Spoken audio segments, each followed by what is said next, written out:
Driving a car through an urban environment like New York City should be much more difficult than it currently is. And it should be a lot easier, safer, and more convenient to cycle and take public transit.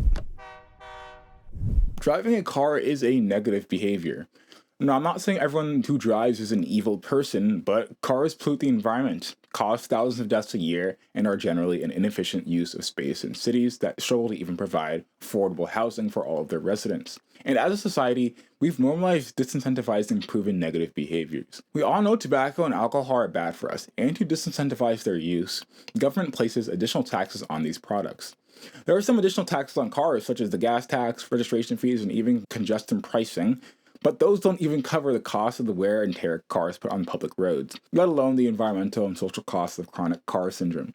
Most states can't even afford to maintain the car infrastructure they take out massive loans to build. Financial costs aside, the environmental costs of chronic car syndrome may be even greater. Per rider mile, electric buses emit just a fraction of the CO2 that gas-powered cars do, and less than half as much as electric cars. Taking the train emits the least of any form of motorized transit, even including e-bikes, and regular cycling emits virtually no CO2. We all know that increased CO2 emissions are associated with climate change, so why aren't we doing literally everything to reduce them as much as possible? However, cars aren't just slowly killing us by polluting the air we breathe. Regardless of whether we're inside or outside vehicles, they can kill us pretty quickly in one of the frequent collisions that cars just seem to keep getting themselves into. If you leave your home and take a stroll down the street, you're more likely to be killed by a car than anything else.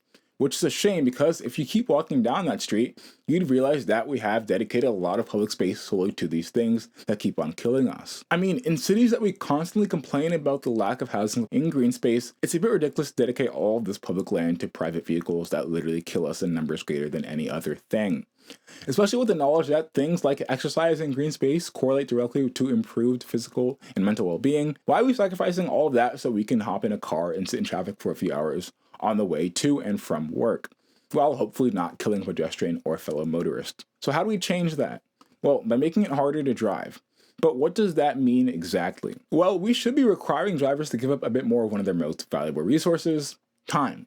First, by prioritizing other road users, public transit, cyclists, and pedestrians.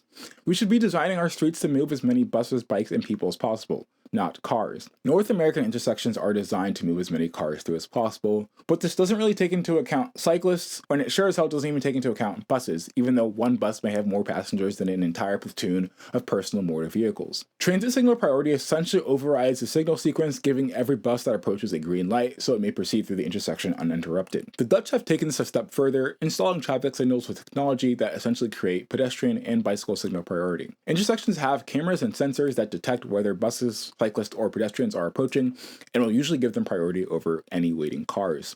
For example, a traffic signal's default will be red for cars and green for pedestrians. If a bus approaches, it will go green for transit and red for other modes of transportation.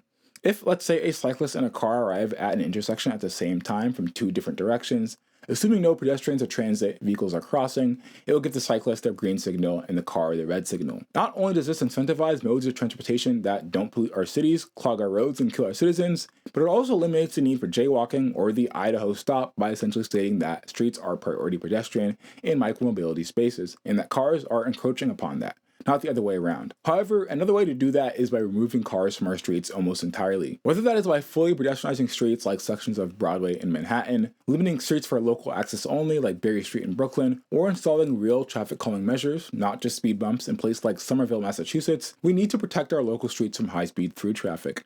Again, the Dutch do this very well with their clear separation of road types. Regardless, streets are clearly defined for local traffic and local traffic only, because these are the only places you'll find final destinations such as homes and businesses. There's no such thing as a stroad, a throughway with the design of a road, or even a highway that tries to also function as a street with many final destinations. In the Dutch system of highways, roads, and streets, the non-existence of through traffic on streets often requires drivers to take roundabout journeys to their final destination, whereas cyclists and pedestrians can take the more direct route. This can often negate any speed advantage driving may have over other forms of transportation, not only disincentivizing driving, but also allowing neighborhoods to reclaim their streets, reverting them to the community space they were decades ago. New York actually just did this with Paseo Park, a section of 34th Avenue in Queens, and needs to expand this to neighborhoods throughout the city. But for people who say, what about the cost? As of recording, the year is 2025, New York City is still the wealthiest city in the wealthiest country in the history of the world. We can afford better transportation infrastructure. These urbanist projects such as congestion pricing or open streets that are wildly popular after implementation are always said to have a cost too high. What about businesses? What about parking? What about drivers? It's never what about pedestrians? What about our health? What about the children? Won't somebody please think of the children? No, despite things like increased pedestrian space actually being good for business, in North America, it's a faux pas to dedicate prime real estate to pedestrians, and I'm sick and tired of it. Now, one last thing, and this needs to be stressed heavily, any sort of disincentivization of driving needs to be coupled with an expansion and improvement in cycling and public transit infrastructure to truly be effective. This is my biggest gripe with how congestion pricing was implemented in New York City. It did reduce congestion and raise money for the city, but other than a Queens bus network redesign that may have sped up a few buses in one borough, it didn't drastically add to the capacity of public transit. And as I've previously explained in my video about the destruction of the Bedford Avenue bike lane, the city may have made cycling even worse than it was before. To truly get people out of cars and onto other forms of transit, we need to understand why they aren't taking those other forms of transit in the first place. Conveniently enough, the NYC DOT conducted a study on this a few years ago. They found that 40% of people who would consider cycling but don't cycle because they don't feel as if it's safe. That's a big reason why way more men bike than women, because more women see a dangerous activity and are like,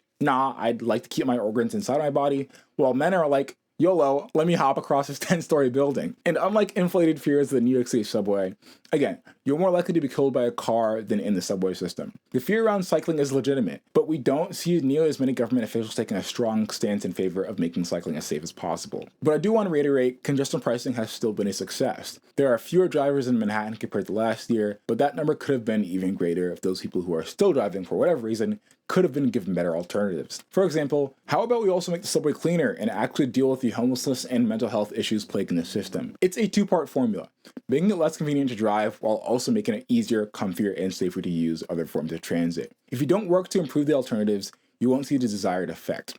Many people won't change their behavior because even though driving was made a bit more burdensome, it's still preferable to other modes of transportation. The only way to ease congestion and at the same time reduce our reliance on fossil fuels is to make alternative methods of transportation more attractive than driving. If you enjoyed this video and would like to see more like this, please don't forget to subscribe, like this video, and comment down below any thoughts. I'm Joël, this is Micromobile, and I will see you very soon.